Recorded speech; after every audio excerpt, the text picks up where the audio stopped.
مجموعة أسئلة وردتني إخواني وأخواتي فيما يتعلق بزكاة الفطر. يعني السؤال عن حكم زكاة الفطر، عن مقدار زكاة الفطر، عن وقت زكاة الفطر، عن من تجب زكاة الفطر، عن من تعطى زكاة الفطر. مجموعة أسئلة حقيقة، ولذلك ألخصها في التالي. أولا إخواني وأخواتي، زكاة الفطر واجبة فرضها النبي عليه الصلاة والسلام على المسلمين، ولذلك ربنا جل وعلا قال: قد أفلح من تزكى وذكر اسم ربه فصلى. قال بعض أهل العلم في وجه من أوجه التفسير: قد أفلح من تزكى، يعني أخرج زكاة الفطر. وهذا وجه طبعا، وليس هو التفسير المتفق عليه.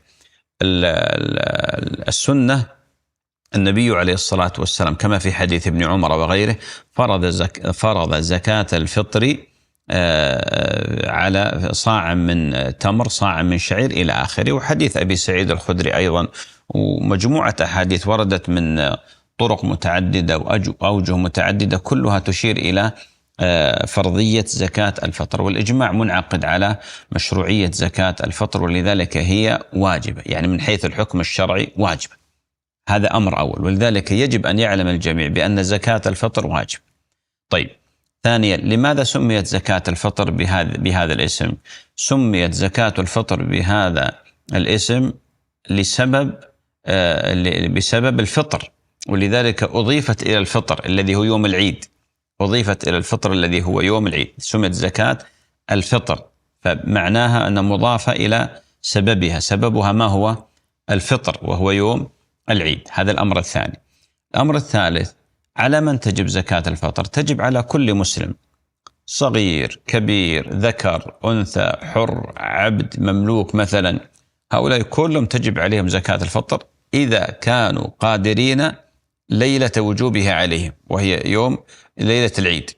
فإذا كان مقتدر على شراء زكاة الفطر ليلة العيد، عنده القدرة المالية بما يزيد على حاجاته وضرورياته، يجب عليه أن يخرج زكاة الفطر. وإذا تجب على الذكر والأنثى والصغير والكبير والحر والعبد. طبعا لما أقول الحر والعبد لأن هذا مذكور في كلام العلماء، والآن ما في مماليك، انتهى شيء اسمه المماليك أو العبودية، ولكن نذكره من باب التفقه، بارك الله في الجميع.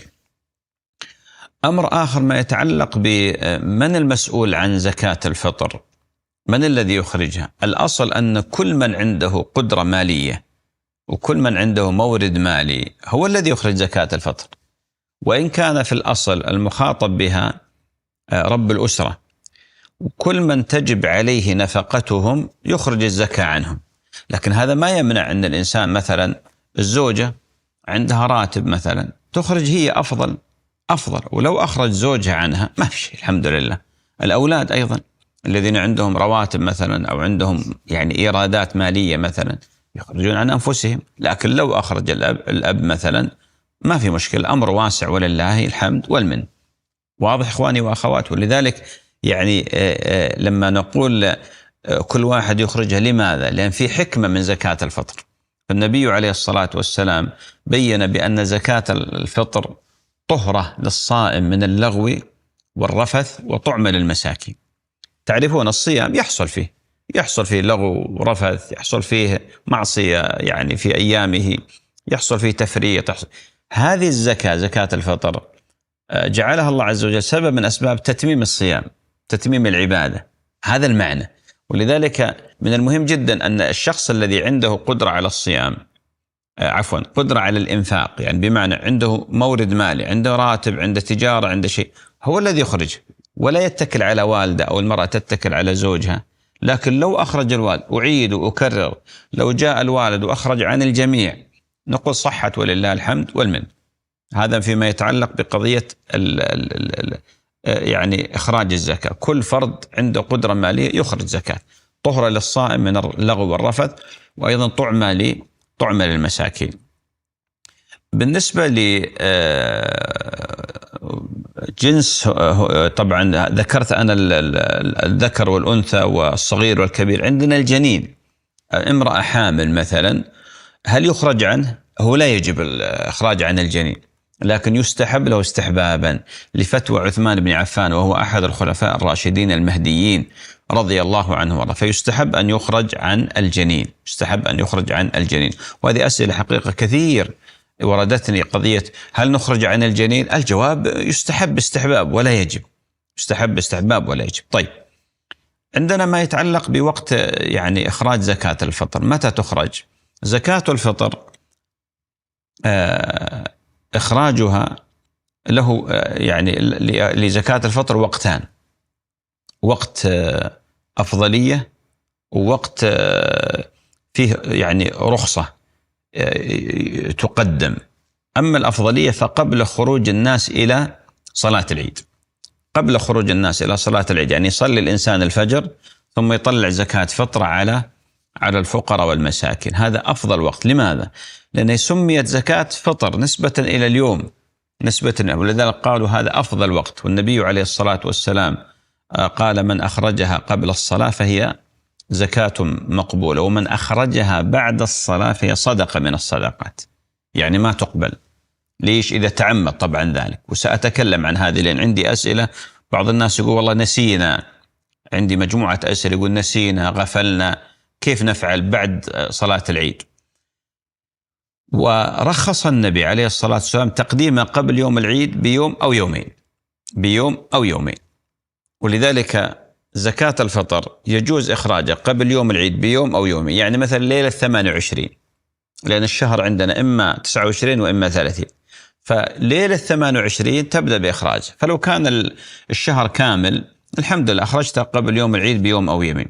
لو كان الشهر ناقص الحمد لله تكون قد أخرجتها قبل يوم العيد بيوم. واضح؟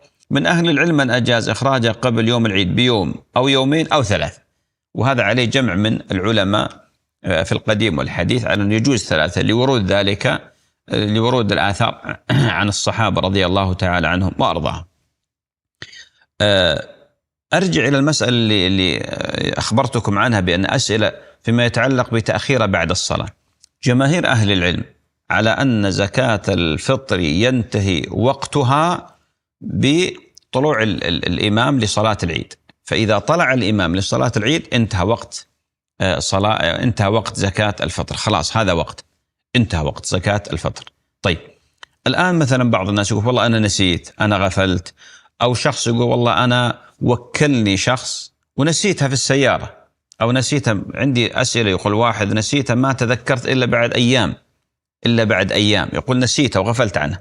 عموما أي إنسان لم يتعمد تأخير زكاة الفطر ودخل عليه وقت الصلاة يوم أو يومين أو أكثر، فإنه يجب عليه أن يقضيها، لأن ذمته ما زالت مشغولة بزكاة الفطر.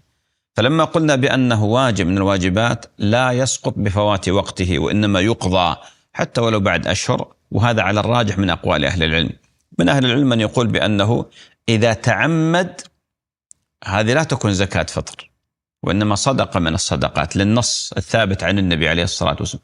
أما إذا لم يتعمد كأن يكون تركها نسيانا أو خطأ أو غفلة فإنه يقضيها.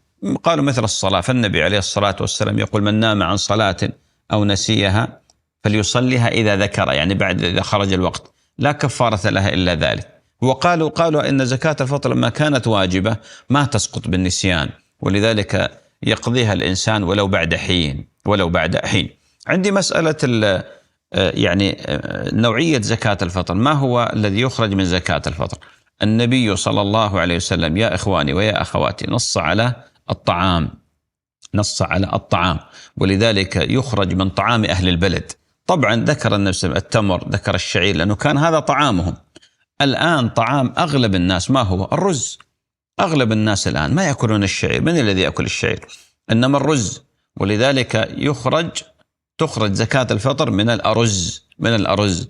إذا حب الإنسان يضيف مع الأرز شيء طيب، لكن أهم شيء أن تكون زكاة الفطر من الأرز، لأن هذا طعام أهل البلد. ولذلك ما ينبغي للناس أنهم يبدلون هذه العبادة. يعني مثلا نسمع مثلا من يفتي بأن زكاة الفطر تخرج نقود. صحيح، هذا قول موجود، لكن جماهير السلف والخلف، جماهير أهل العلم، جماهير الصحابة، جماهير الأئمة العلماء، جماهير العلماء من الأئمة الأربعة الثلاثة، ورواية عن أحد الأئمة الذي اختار الطعام النقود على الطعام، هؤلاء كلهم يذهبون إلى أن زكاة الفطر تخرج طعاما.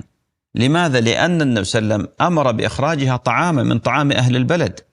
ولذلك يا أخواني ما في داعي أن الإنسان يأتي فيغير في هذه العباد. بعض الناس يقول لك والله حاجة الفقير. أولا الدراهم والدنانير والذهب والفضة كان موجود في عهد النبي عليه الصلاة والسلام، وكان يوجد أناس محتاجين إلى النقود، محتاجين إلى الفلوس، محتاجين إلى الدراهم. فما قال الرسول صلى الله عليه وسلم إذا رأيتم شخص محتاج إلى الدراهم أعطوه دراهم وهذا أعطوه طعام. فرضها طعام لأن الطعام مقصود، الطعام مقصود.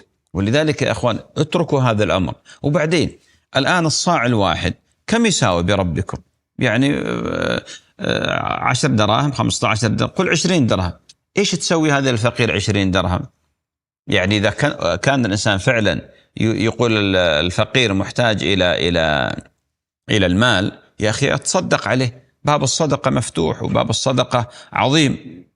تصدق عليه ب50 درهم، 100 درهم.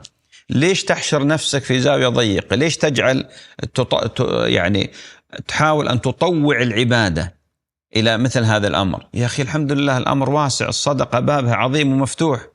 أنا لا أنكر أن هناك قول موجود، قول، لكن هذا القول مرجوح. ما كل قول يعني يذكر يكون راجحا. أهم شيء القول الذي معه الدليل. عندنا جماهير العلماء، جماهير الصحابة على أنه طعام يخرج طعام. ولذلك يا أخوان اعتنوا بهذا، اعتنوا بهذا الطعام. الطعام مقصود لذاته. قضية والله وجود حاجة للنقود، يا أخي تصدقوا، زكوا أموالكم، أعطوهم من زكاة المال، أعطوهم صدقات، تبرعوا عليهم مثلا بالتبرعات. ولذلك من المهم جدا أن نفهم يا أخواني وأخواتي على أن زكاة الفطر طعاما. طيب ما هو المقدار؟ المقدار صاع. طيب الصاع ما هو يعني مثلا مقداره؟ الصاع مقداره 4 أمداد بكفي الرجل المعتدل. هذا المد، هذا يسمى مد. كفي 2 يعني المعتدل، الرجل المعتدل مثلا إذا غرف هذا يسمى مد. 4 أمداد هذه صاع. لكن طبعا العلماء نجد اختلاف طويل وعريض بينهم في قضية يعني تقدير الصاع.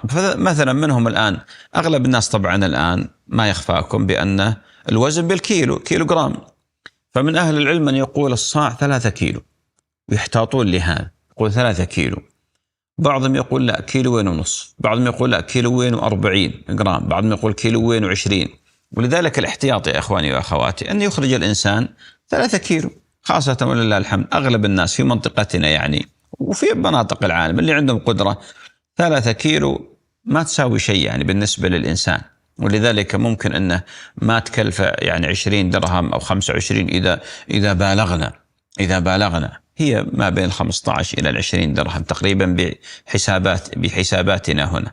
والمقصود بأن 3 كيلو يعني إذا كان الإنسان يرى بأن والله يريد أن يخرج 1.5 كيلو أو 1.40 كيلو لا بأس، لكن عموما الاحتياط أنك تخرج 3 كيلو.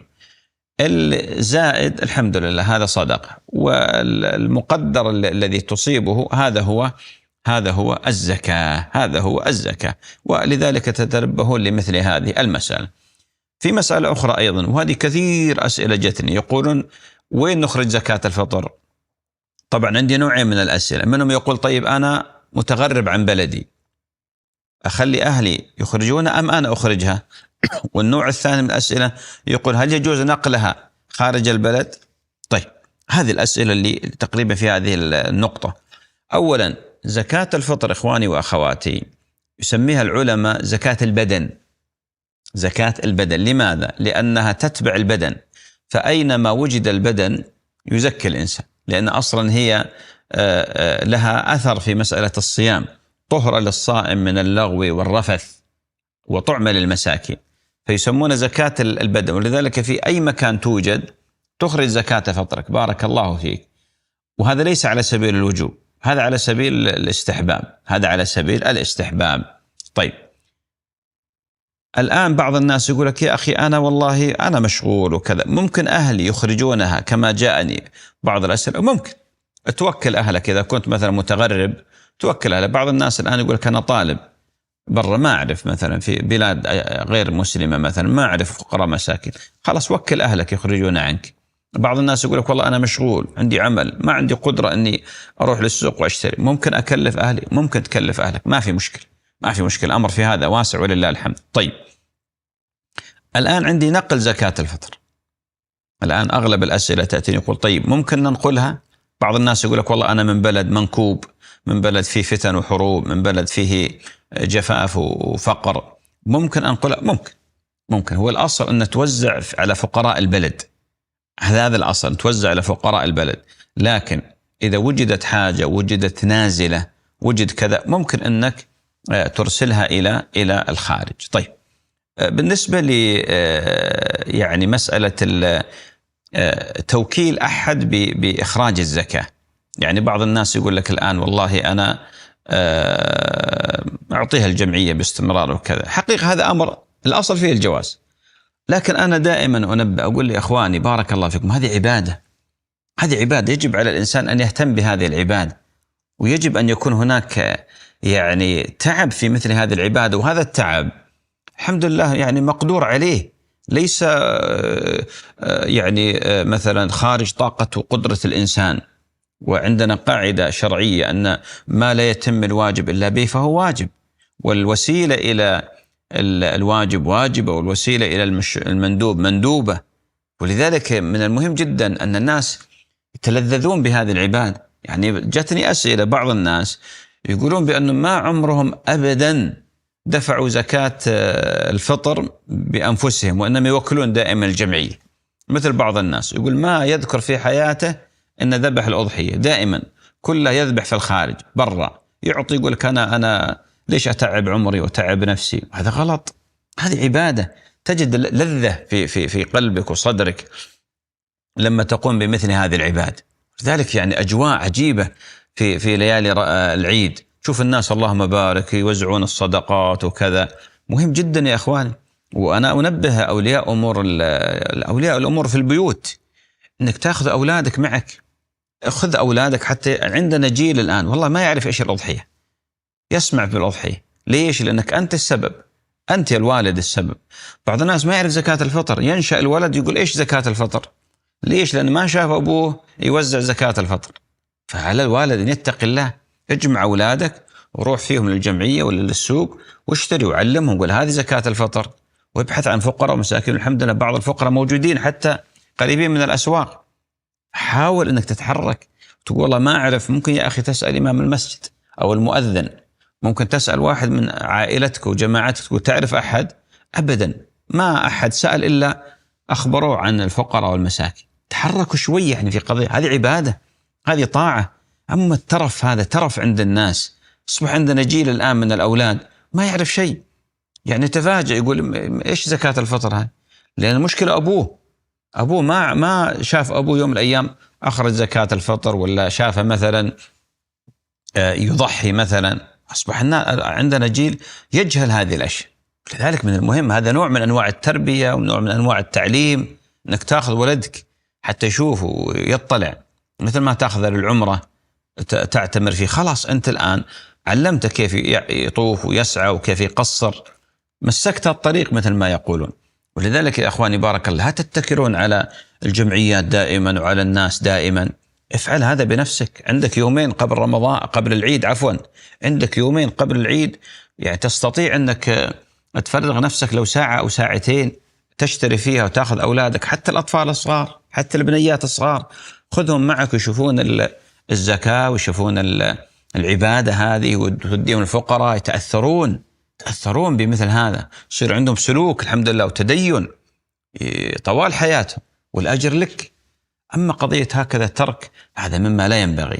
طيب أرجع الآن لبعض المسائل اللي جاءتني. يقول طيب الآن لمن تعطى هذه الزكاة؟ تعطى للفقراء من المسلمين، فقراء والمساكين، ما يجوز إعطاءها لغير المسلمين، ما يجوز إعطاءها لغير المسلمين، وإنما تعطى للفقير أو المسكين من المسلمين. غير المسلم ممكن تتصدق عليه صدقة عامة، لأن النبي صلى الله عليه وسلم قال في كل كبد رطب أجر، لكن زكاة الفطر لا، خاصة للمسلمين. بارك الله فيك. طيب أسئلة جاءتني يقولون الخدم اللي في البيوت، العمال، العاملات والعمال، يجب علينا إخراج زكاة الفطر عنهم؟ لا، ما يجب. لماذا؟ لأنك أنت غير مسؤول عنها، أنت ما يجب عليك نفقتها. يعني الرجل الآن مثلا في البيت ما يجب عليه أن ينفق على الخادمة، وإنما هذا عقد بينك وبينها في قضية راتب معين، في قضية تسكن عندك كذا. لكن لو جيت تقول والله أنا أبغى أتبرع عنها العاملة هذه، تؤجر، جزاك الله خير، وهذا عمل صالح وعمل طيب، لكن أجبرك أقولك يجب عليك؟ لا، وإنما تتبرع تشكر. كذلك الدريول ولا السواق اللي في البيت ولا المزارع ولا هؤلاء ما يجب عليك أنك تطلع زكاة الفطر عنهم، لكن إذا طلعت عنهم تؤجر تشكر، وهذا خير لك بفضل الله عز وجل. وبالمناسبة يوجد من العمال من عنده قدرة على إخراج زكاة الفطر، لازم نعلمهم، لازم نعلم الآن العامل، السائق، الدريول، المزارع، الخادمة، نقول لهم أنتم إذا كان عندكم قدرة، عندك 20 درهم، يجب عليك أنك أن تخرج زكاة الفطر عن نفسك هنا في هذا البلد. لازم يفهمون هذا الشيء، الله يرضى عليكم، مهم جدا أن يفهمون هذا الشيء. ليش؟ لأن هذا مكلفين هم يخرجون زكاة الفطر عن أنفسهم بمثل هذه الطريقة. أسئلة وصلتني، يقول بعض الفقراء ليلة العيد يصير عنده كمية كبيرة من الأرزاق هذه ومن الخير ومن زكاة الفطر، يقول هل يجب أن يخرج عن نفسه إذا اغتنى؟ نعم. الفقير الآن المعدم جاه مثلا نقول 100 كيلو اللهم بارك من الأرز، أو مثلا 50 كيلو، أو جاه مثلا 50 كيلو تمر، أو 20 كيلو تمر مثلا، زين، أو جاه مثلا اللهم بارك يعني بعض الدول وبعض المناطق يعني عندهم طعامهم يختلف عنا، زين، هل يجب؟ نعم، أصبح غني الآن، فما دام أنه لم تدخل عليه صلاة العيد وقد اغتنى، يجب عليه أن يخرج زكاة الفطر، هو يعطيها فقير آخر، لابد أن يعطيها فقير آخر. في مسألة مهمة جاءتني حقيقة، أسئلة في قضية تهادي زكاة الفطر، هذه موجودة للأسف يعني في مجتمعاتنا تقريبا. يقول لي وتقول لي أخت أيضا، ويقول لي أخ بعد، يقولون بأن الجيران يقولون عطنا زكاة فطرك وخذ زكاة فطرنا. لا، ما يصلح هذا ما يصلح، هذا لعب بهذه العبادة. زكاة الفطر يستحق الفقراء والمساكين يا إخواني، بارك الله فيكم، الفقراء والمساكين. أما قضية أودي لك زكاة فطري وتعطيني زكاة فطرك، ما يجوز إلا إذا كنتم فقراء فعلا، أو لما أعطيت زكاة فطرك افتقرت، يعني كنت قادر ثم افتقرت، ممكن تأخذ، لكن يعني قضية والله بس فقط تبادل، ما يجوز، ما يصح، هذه ما هي بزكاة فطر، هذا تلاعب بهذه العبادة. فتنبهوا لهذا، موجود للأسف يعني بشكل كبير. شوف الجيران يقول بدل ما نكلف أعمارنا ونروح ندور، خذ زكاة فطري وأعطيك زكاة فطري. هذا يعني كأنك الآن تحايلت على الشريعة وعلى الدين. لا، زكاة الفطر تعطى للفقراء وتعطى للمساكين، يجب أن تعطى للفقراء، يجب أن تعطى للمساكين. وردتني مجموعة أسئلة من بعض الجمعيات يسألون، يقولون بأنهم يعني لما يجمعون زكاة الفطر يحرصون على إخراجها، لكن أحيانا يتأخرون إلى ما بعد العيد. أنا نصيحتي لإخواني في الجمعيات الخيرية أن يتقوا الله عز وجل وأن يراقبوه سبحانه وتعالى. يا إخواني، هذه عبادة جليلة، لا يجوز لأحد يقول والله الكمية كبيرة وشيء يعني كثير. أنا أعرف الجمعيات الخيرية عندها طريقتين، طبعا غالب الجمعيات طريقتين في قضية زكاة الفطر. الطريقة الأولى عندها مستودعات تجمع زكاة الفطر عينية، يجيبون الرز، يجيبون التمر، يجيبون كذا. والنوع الثاني نقدية، وهذه أكثر الناس الآن يقول لك مثل ما ذكرنا قبل قليل في القسائم اللي عند المساجد أو الكشكات، هذه القسائم، هذه قسائم زكاة الفطر، هذا تتجمع عند الجماعة في الجمعيات الخيرية، تجمع عندهم بشكل كبير مبالغ. طيب، بالنسبة للعينية لا يجوز ويحرم أنكم تأخرون بعد صلاة العيد، لابد أنكم توزعون على الفقراء والمساكين قبل صلاة العيد، وعندك 2 أو 3 أيام. في فتوى لبعض مشايخنا الأفاضل يقول قبل العيد ب3 أيام، يعني عندك 27 و28 و29 وإلى صبح يوم العيد، هذه كلها بإمكانك خاصة، والأغلب الجمعيات عندها ملفات للفقراء والمساكين، عندها خريطة كاملة تعرف الأماكن الفقراء والمساكين، تعطونهم هذه الأشياء العينية. طيب الأشياء النقدية، يقول بعض أصحاب الجمعيات المسؤولين جزاهم الله خير، وأنا أدعو لهم في هذا الشهر الفضيل أن الله يحفظهم ويبارك في أعمارهم وأعمالهم، يقومون بجهد عظيم. لكن أنا أوصيكم يا أخوان، المبالغ اللي عندكم هذه، أغلبكم طبعا أنا أعرف بأنه يطلع الزكاة برا لأن العينية تكفي في الداخل.